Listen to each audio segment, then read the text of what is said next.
see is a... Right, I'll tell him. Hey, Steiner! Yeah? Hey, you got a patient on our way to delivery. They're saying it's triplets. Oh, my gosh, that's Montessori. She's not due till September. Hey, good luck to the both of you. Mary Ryan, the light of my life, where you been? I've got a surprise, Don. Where's Mother? Well, she's in the kitchen. She's been trying to call you all day. I've been to the printer. Hey, wait till you Mary, see. Oh, you got the posters. They are sensational. And do you know what? Oh. Martin only charged us for the plate. He ran off 1,000 posters as a campaign contribution. He said, Mary, having your brother on the city council for Riverside will be the best thing that ever happened to this city. And what's good for Riverside is good for Martin the printer. Of course. Mary, where in the world have you been? Ah, you've been to the printers. Are you ready? Hey, will you look at that? Now, he's the spitting image of me when I married your mom. And he's going to win by 100,000 votes. Oh, my name ain't Maeve Ryan. Look out, Mother. You are crushing the council. Here, give it to me. I want to put it up in here somewhere. I've got one by the window, Don, the other behind the bar. Righto, righto. Oh, there's some tape in the drawer, John. Yeah, good. JP, hold it. So, Mr. Criswell, you coming to the party tonight? We're having a little get-together for Frank and all the people who helped in the primary. Well, I'm not about to miss a party, even though I wasn't able to help much this spring due to my bad bronchial tubes. Don't worry about it, Alfred. She'll give you a second chance. You know, there was one thing that you could manage better than anybody else. What's that? The sanitation workers' picnic this Labor Day. Yeah. Do you think you could arrange for Frank to say a few words? I think I could handle that. Thanks very much, Mr. Criswell. Listen, why don't you just stop by campaign headquarters when you're collecting the garbage and we'll talk about it, okay? Okay. Oh, Don, that looks elegant. Hey, listen, has anybody heard from Frank? I've been meaning to ask you the same question. I called him at campaign headquarters and he wasn't there. No, and he's not at home because Dealey left the baby here and went shopping. And he's not with Bob because Bob was looking all over for him, too. Well, he was supposed to be at the Board of Elections until noon. Frank Ryan, where are you?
No.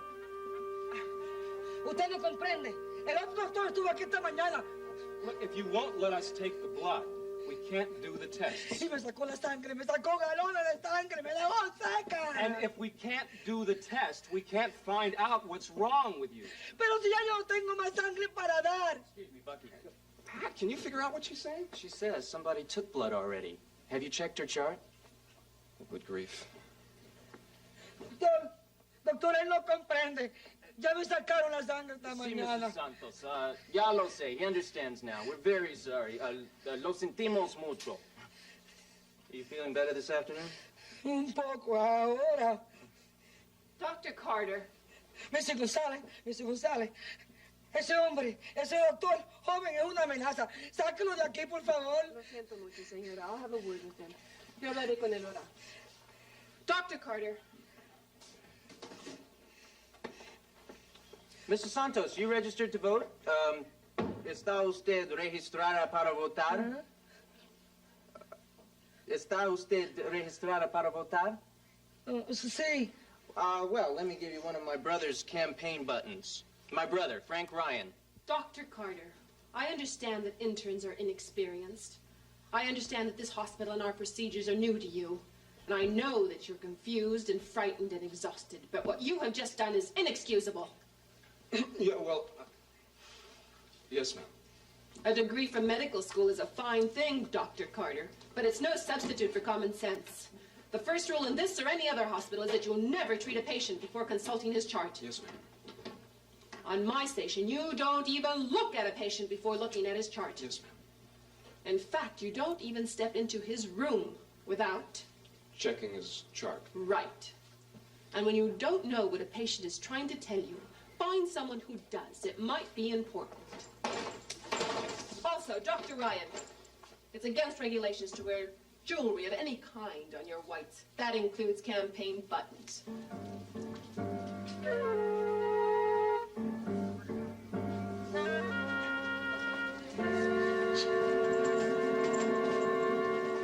Hi, Pat. Hey, you two have met, haven't you? Yeah. Faith Coleridge, Bucky Carter. Yeah. Hi. I just wanted to say, don't overreact to Ramona. My father's been in neurology here for 30 years. He says in all that time she's the best charge nurse he's ever had on the service. Well, that's quite a recommendation. No, but he's terrified of her, and he's acting head of the department. So you're not alone, okay? Okay. Thanks. See you.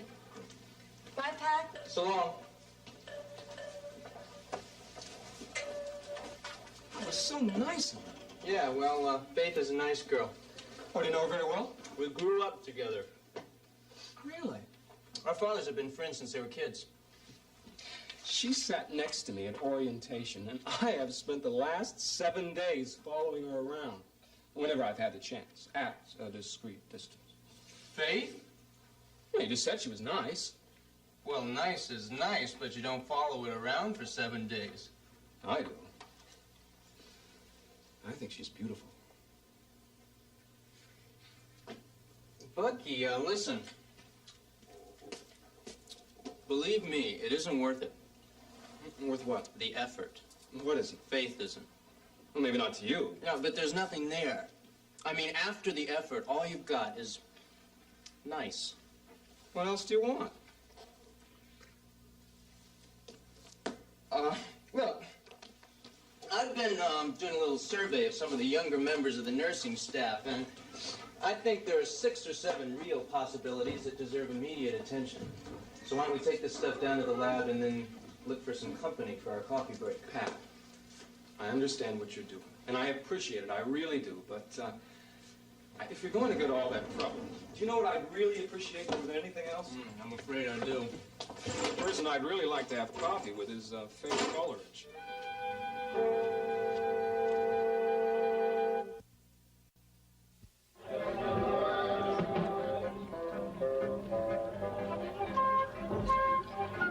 How could you look at that face and not vote for him?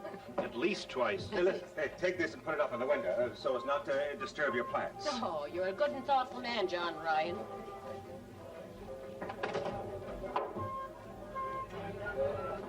Frank's not at the clubhouse. I don't know where he is. Delia thought he'd be here before she got back. She wanted to take the baby home. Where is Little John? Oh, asleep in the kitchen in his crib, blessed child. At least I hope he is.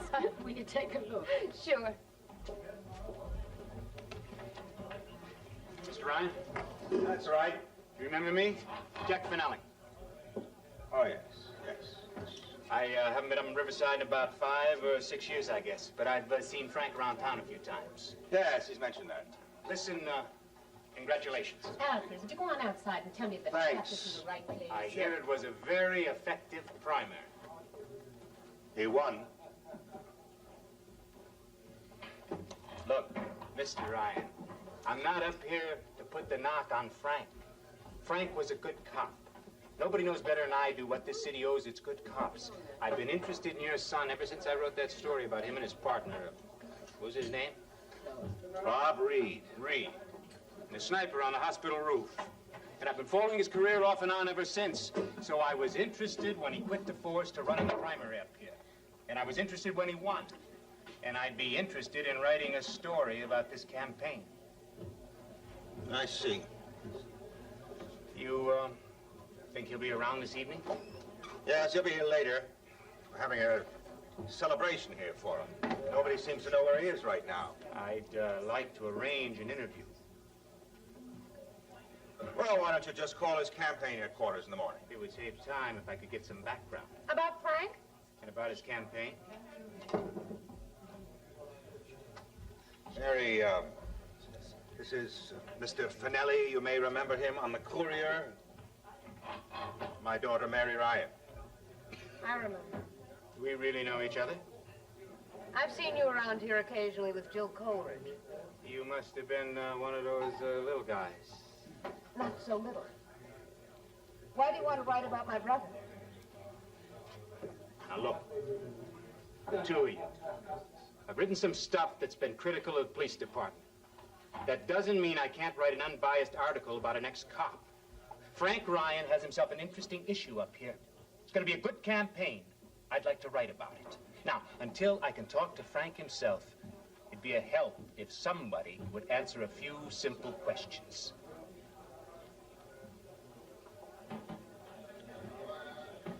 I can tell you whatever you need to know. I've been working with Frank since February. Thank you very much. The whole thing started with Mr. Joseph Ballardino, who's 72 years old and runs a dry cleaning store on the bottom floor of one of the tenements on the avenue. Sugar? Frank was his delivery boy for a while in high school. And he once stopped a robbery in the store, an off-duty arrest. So, Joe was one of the people in Riverside who really loves Frank a lot. Last fall, the hospital tried to buy Joe's building, and 4 others adjacent to it, and put a high-rise in there, medium to high-income apartment building for staff. Well, it would have meant that a lot of people, most of them elderly, all of them poor, some of whom had lived their whole lives in those buildings, were going to lose their homes. But Joe was going to lose his home and his store, so he asked Frank to do something about it. Why Frank? Because he thinks Frank can do anything, which he can, and he did. He organized the tenants, got them to picket the hospital, proposed an alternative site, and got the owners of the new site to talk to the hospital administration. Cooled the whole thing down, for the time being anyway.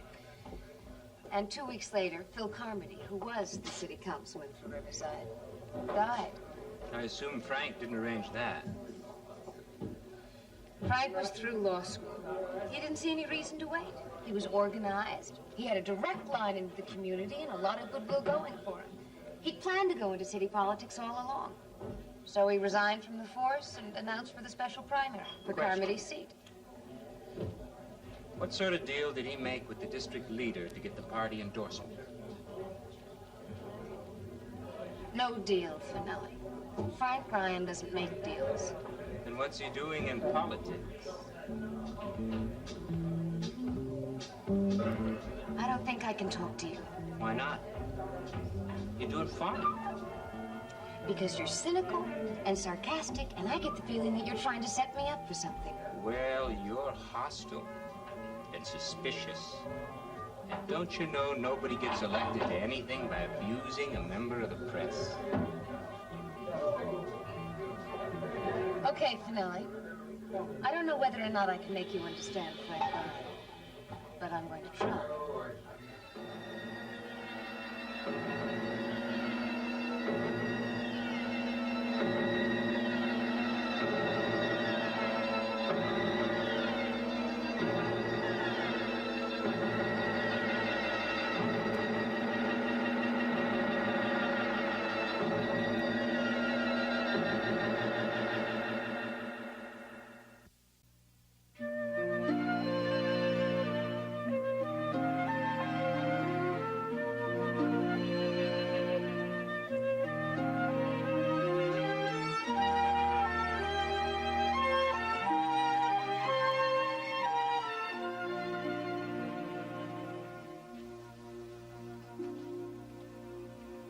Hi.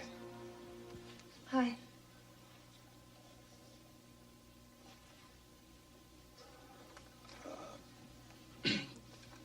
If you're not busy, I mean, I know you're reading, but if it isn't urgent, would you like to go for coffee? Thank you, Bucky. I really want to get through this.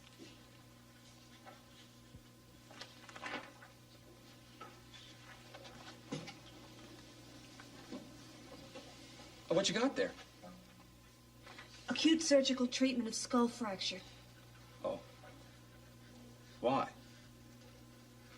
Well, my brother handled an emergency skull this afternoon. 5 hours in the OR. No kidding. Yeah, I'm trying to understand what it was all about. You wouldn't like to take a 15-minute break, huh? No. Thank you.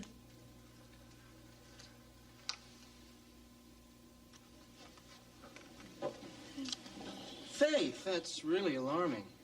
What? I beg your pardon? Did Mother ever tell you about Shannon? I don't think so. What's that? Who? Shannon was a beautiful young girl with a terrible thirst for knowledge. And a sad, strange thing happened to her. And you're going to tell us what, right? In her part of the country, you see, there was a magical circle of trees with red berries. And in the middle of the circle, there was a well, deep beyond knowing, and famed far and wide for the great silver trout that swam in its waters. They swam up from the center of the earth to eat the red berries that had fallen into the well from the encircling trees. And after they'd eaten, their sides were marked for a day and a night with the red stains of the fruit. Now, the truth was that if a man caught one of the trouts with the stains still upon it and cooked it and ate it, he was filled with all knowledge. So, needless to say, a lot of men spent a lot of time fishing at the well. But no woman was allowed. It was whispered that something terrible would happen if a woman ever ate the flesh of a berry-stained trout. So, along came Shannon, a quick, bright girl with her nose in a book from morning till night. And she wanted knowledge more than anything else in the world. So, she waited until evening when the men had left, and she lit herself a fire and fanned its coals, then walked over to the well and dropped in her line. A clever girl that she was, she caught a trout straight away and popped it into the coals and cooked it. But she'd no sooner opened her mouth to take a bite when there was a terrible clap of thunder and a great shaking of the earth, and up from the heart of the well burst a torrent of water, and it swept up poor Shannon and carried her down to the sea, and she was never heard of again. The water, however, still flows in the path it carried her in, and it's called by her name, the River Shannon.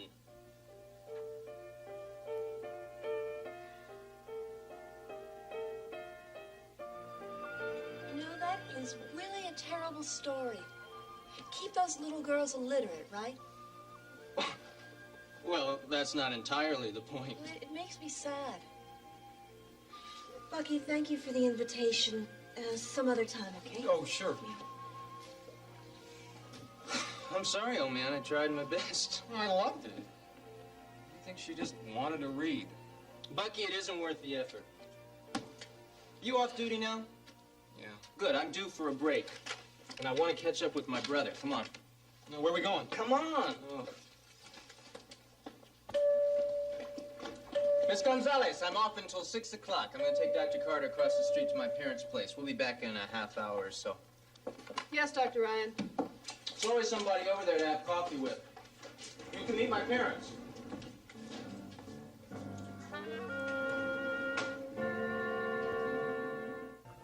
In the beginning, the only endorsement Frank had was from the family. What family? The Ryan family, Finelli. Don't be smart. Charlie Ferris is our district leader, and he's known Frank all his life. So Frank went round as a courtesy to tell him that he was trying to get signatures to put himself on the ballot. Was Charlie surprised? Charlie is never surprised, but he was non-committal. Frank wanted Charlie's backing, but he didn't want to have to make a deal to get it. So the question was how to make Charlie want him. You need 750 signatures to be on the ballot, right? Right. Some are always disallowed, so it's wise to collect about 500 more. Well, Frank came home one night with a map of Riverside, and we stayed up until 4 in the morning planning how to collect 3,000 signatures in 5 days. How many did you get? 3,049. Half an hour after Frank's petitions were filed, the phone rang. Good old Charlie wanted to buy Frank a drink. Jesus, are you all right, ma'am? Oh, darling, what is it? I'm gonna be sick. Oh, come over here. It's Sit down. Oh, you're shaking like a leaf. Should we get the doctor? No, it's not that. Oh, dear. I just... Did ya? I almost got run down by a taxi Where? Merciful heaven. at the corner. Did you get his number? Oh, of course you didn't get his number. Sorry. Well, it's not for you to be sorry, I honey. didn't mean to. So, no deals, just old-fashioned hard-working initiative. That's right. Who collected all those signatures? Oh, we had volunteers of every age and size. What's the matter? Who's the blonde? That's Frank's wife, Delia. Something's wrong. Don't, darling, don't. You're all right now. Nothing bad has happened. You're safe, and we're with you, and your baby's in his crib, and Frank will be here soon.